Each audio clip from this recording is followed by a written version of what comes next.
رمضان، قرآن مجید اور تقوی۔ ہر سال ہمارے اوپر رمضان کا مہینہ آتا ہے۔ اس مہینے کی بڑائی اور برکت کا کیا ٹھکانہ، جسے خود پیارے نبی صلی اللہ علیہ وسلم نے ایک عظیم مہینہ اور مبارک مہینہ کہا ہو، یعنی بڑی عظمت و بڑائی والا اور برکت والا مہینہ۔ نہ ہم اس مہینے کی بلندیوں کا اندازہ کر سکتے ہیں، نہ ہماری زبان اس کی ساری برکتیں بیان کر سکتی ہے۔ اس مہینے کے دامن میں وہ انمول رات ہے کہ اس رات میں ہزار مہینوں سے بڑھ کر بھلائی اور برکت کے خزانے لٹائے گئے اور لٹائے جاتے ہیں۔ وہ مبارک رات جس میں ہمارے رب نے اپنی سب سے بڑی رحمت ہمارے اوپر نازل کی۔ لیکن سچ پوچھیے تو اس مہینے کا ہر دن مبارک دن ہے اور اس ماہ کی ہر رات مبارک رات ہے۔ دن روشن ہوتا ہے تو انگنت بندوں کو یہ خوش نصیبی حاصل ہوتی ہے کہ وہ اپنے مالک کی فرمانبرداری اور خوشی حاصل کرنے کے لیے اپنے جسم کی جائز خواہشوں اور اس کی ضروری مطالبوں تک کو چھوڑ کر گواہی دیتے ہیں کہ صرف اللہ ہی رب ہے اور اس کو خوش کرنا اس کا مقصد ہے۔ اس کی فرمانبرداری اور بندگی کی چاہت ہی زندگی کی اصل بھوک پیاس ہے اور اس کی خوشی اور رضامندی ہی میں دلوں کے لیے اطمینان اور رگوں کے لیے تراوٹ کا سامان ہے۔ رات کا اندھیرا چھاتا ہے تو انگنت بندے اللہ تعالیٰ کے سامنے کھڑے ہو جاتے ہیں اور اس سے باتیں کرتے ہیں۔ ان کے دل شیشے کے چراغوں کی طرح روشن ہو کر ایسے جگمگاتے ہیں جیسے آسمانوں پر رات کے ستارے۔ اس کے نور کی مثال ایسی ہے جیسے ایک تاک میں چراغ رکھا ہو، چراغ ایک فانوس میں ہو، فانوس کا حال یہ ہو کہ جیسے موتی کی طرح چمکتا ہوا تارا۔ ایسے لوگ جنہیں تجارت و خرید و فروخت اللہ کی یاد سے اور نماز قائم کرنے اور زکوٰۃ دینے سے غافل نہیں کر دیتی۔ رمضان آتا ہے تو آسمان کے دروازے کھول دیے جاتے ہیں اور رحمتوں کی بارش ہوتی ہے، جنت کے دروازے کھول دیے جاتے ہیں اور نیکی کے راستوں پر چلنے کی سہولت اور توفیق عام ہو جاتی ہے۔ جہنم کے دروازے بند کر دیے جاتے ہیں اور روزہ برائی کے راستوں کی رکاوٹ بن جاتا ہے۔ شیطانوں کو زنجیروں میں جکڑ دیا جاتا ہے اور برائی پھیلانے کے موقع کم ہو جاتے ہیں۔ حدیث بخاری و مسلم۔ اسی طرح خوشخبری دی ہے پیارے نبی صلی اللہ علیہ وسلم نے کہ اس انسان کو جو رمضان مبارک میں روزے رکھے کہ اس کے سارے اگلے پچھلے گناہ معاف کر دیے جائیں گے، اور اس انسان کو جو راتوں کو نماز کے لیے کھڑا رہے اس کے بھی گناہ معاف کر دیے جائیں گے۔ وہ جو شب قدر میں قیام کرے یعنی اس رات میں عبادت کرے اس کے بھی، بس شرط یہ ہے کہ وہ اپنے رب کی باتوں اور وعدوں کو سچا جانے، اپنے بندگی کے وعدے کو وفاداری سے مضبوطی اور پائیداری کے ساتھ نبھائے اور خود اپنے کو پہچانے اور اپنا جائزہ خود لیتے رہنے سے غافل نہ رہے۔ اس مہینے کی عظمت اور برکت بے شک بہت زیادہ ہے، لیکن ایسا بھی نہیں ہے کہ اس کی رحمتیں اور برکتیں ہر اس شخص کے حصے میں آ جائیں جو اس مہینے کو پالے۔ جب بارش ہو تو انیک ندی نالے اور تالاب اپنی اپنی وسعت اور گہرائی کے مطابق ہی اس میں پانی سے فائدہ اٹھاتے ہیں۔ زمین کے مختلف ٹکڑے بھی اپنی سخت کے مطابق ہی فصل دیتے ہیں۔ بارش سب پر یکساں برستی ہے، مگر ایک چھوٹے سے گڈھے کے حصے میں اتنا زیادہ پانی نہیں آتا جتنا ایک لمبے چوڑے تالاب کے حصے میں آتا ہے۔ اسی طرح جب پانی کسی چٹان یا بنجر زمین پر گرتا ہے تو اس کے اوپر ہی سے بہہ جاتا ہے، اس کو کوئی فائدہ نہیں پہنچاتا، لیکن زمین اپجاؤ ہو تو لہلہا اٹھتی ہے۔ یہی حال انسانوں کی فطرت اور ان کے نصیب کا ہے۔ رمضان المبارک کے ان خزانوں میں سے آپ کو کیا کچھ ملے گا؟ زمین کی طرح آپ کے دل نرم اور آنکھیں نم ہوں گی۔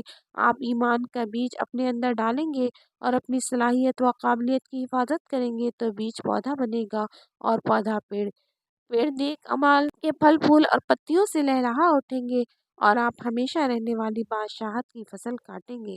کسان کی طرح آپ محنت اور عمل کریں گے تو جنت کے انعاموں کی فصل تیار ہوگی، اور جتنی محنت کریں گے اتنی ہی فصل اچھی ہوگی۔ دل پتھر کی طرح کٹھور ہوں گے اور آپ غفلت کے کسان کی طرح سوتے پڑے رہ جائیں گے تو روزوں اور تراویح اور رحمت اور برکت کا سارا پانی بہہ جائے گا اور آپ کے ہاتھ کچھ بھی نہ آئے گا۔ اللہ کی توفیق کے بغیر یقیناً کچھ نہیں ملتا، لیکن یہ توفیق بھی اسی کو ملتی ہے جو کوشش اور محنت کرتا ہے۔ دیکھیے اللہ تعالیٰ کیا کہتا ہے، آپ اس کی طرف ایک بالش چلیں گے تو وہ آپ کی طرف دو بالش پڑے گا، آپ اس کی طرف چلنا شروع کریں گے تو وہ آپ کی طرف دوڑتا ہوا آئے گا۔ حدیث مسلم۔ لیکن آپ کھڑے رہے پیٹھ پھیر کر غافل اور لاپرواہ، تو بتائیے کہ اللہ کی توفیق آپ کے پاس کیسے آئے گی۔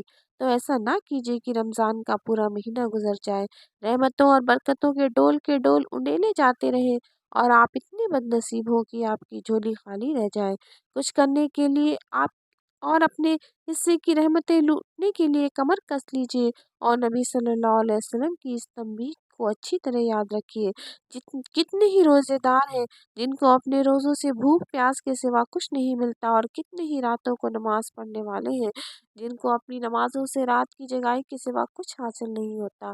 سارا دار و مدار آپ پر ہے۔ نبی کریم صلی اللہ علیہ وسلم رمضان سے پہلے اپنے ساتھیوں کو مخاطب کر کے اس مہینے کی عظمت اور برکت بھی بیان کرتے اور اس کی برکتوں کے خزانوں سے اپنا بھرپور حصہ لینے کے لیے پوری محنت اور کوشش کی تاکید بھی فرماتے۔ سب سے پہلے یہ جاننا ضروری ہے کہ رمضان کے مہینے میں جو عظمت اور برکت ہے اس کا راز کس چیز میں چھپا ہے، اس لیے کہ جانے بغیر اس کے خزانوں سے اپنا دامن بھرنا ممکن ہی نہیں، اور نہ ہی اس یکسوئی یا مضبوط ارادے اور محنت کا اہتمام ممکن ہے جو اس مقصد کے لیے لازم ہے۔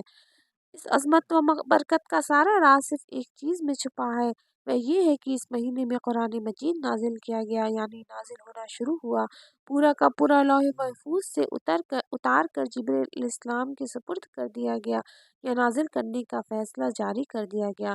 رحمان اور رحیم پالنہار کی بے پناہ رحمت نے ہم جیسے انسانوں کی رہنمائی کا سامان فرمایا۔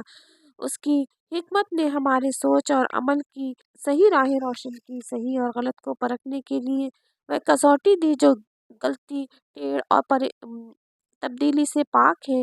یہ اس وقت ہوا جب رمضان کی ایک صبح سحر کے وقت اللہ کے کلام کی پہلی کرن نے پیارے نبی صلی اللہ علیہ وسلم کے مبارک دل کو منور کر دیا۔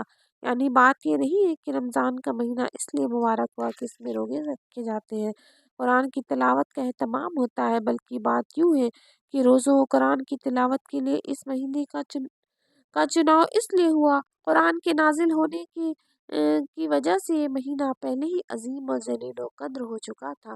یہ عظیم واقعہ اس بات کا تقاضا کرتا ہے کہ اس کے دنوں کو روزوں کے لیے اور راتوں کو قیام و تلاوت کے لیے خاص کر دیا جائے۔ اللہ تعالیٰ نے اس بات کو اس طرح واضح کیا ہے۔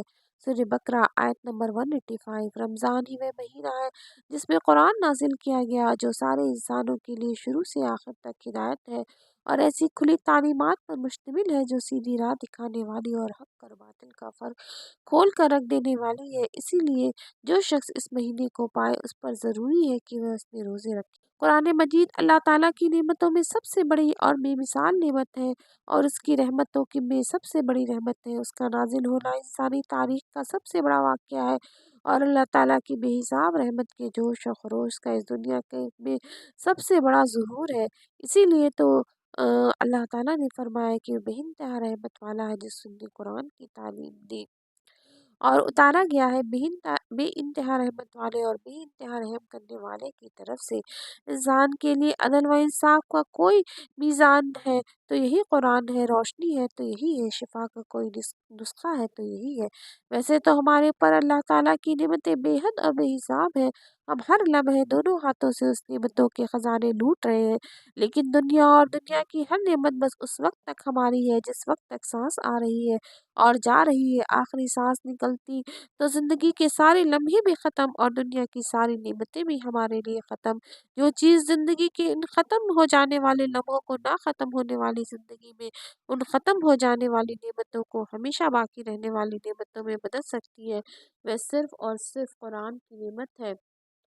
اس لیے کہ یہ دنیا کے سارے خزانوں سے زیادہ قیمتی خزانہ ہے، اسی لیے جس رات یہ نازل کیا گیا اس کو مبارک یا قدر والی رات یعنی لیلۃ القدر کہا، اور جہاں جہاں اس کے اتارے جانے کا ذکر کیا اکثر اس کا رشتہ اپنی بار بار کی جانے والی رحمت، اپنی بے پایا حکمت اور اپنی بے پناہ قوت کے ساتھ جوڑا۔